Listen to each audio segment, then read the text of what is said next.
Welcome to the Windows Computer and Technology channel, and you might have seen this one also, which is 401, a error 401, and it will say unauthorized.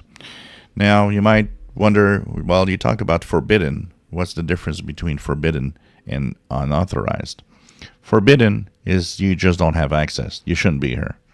Unauthorized, on the other side, is maybe you have access to this, you're just not doing it the right way. An example of this is maybe you're going to a website that requires a login for access of a certain page or folder, and you enter the info, but you entered it wrong, then it's going to give you a 401 unauthorized sometimes.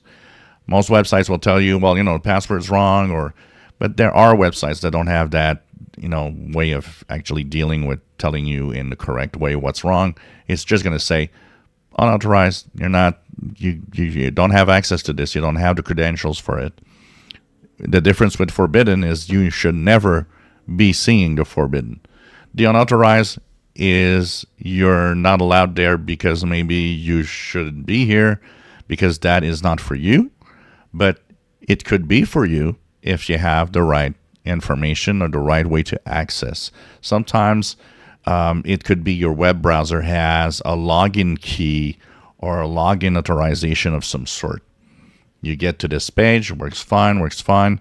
Then someday, for some reason, or maybe you're on another computer, use another browser, well, that login key is in there on other computers, and that's going to say, oh, you're unauthorized. Sometimes it can be linked to your IP address. There are all sorts of ways of actually giving access to content from specific people. And depending on how you access it, well, if the wrong information is given or if your login is not right, well, 401 unauthorized will show up. It's different really for forbidden, because forbidden, there is no way for you to access that. You just went to a place that isn't at all for you.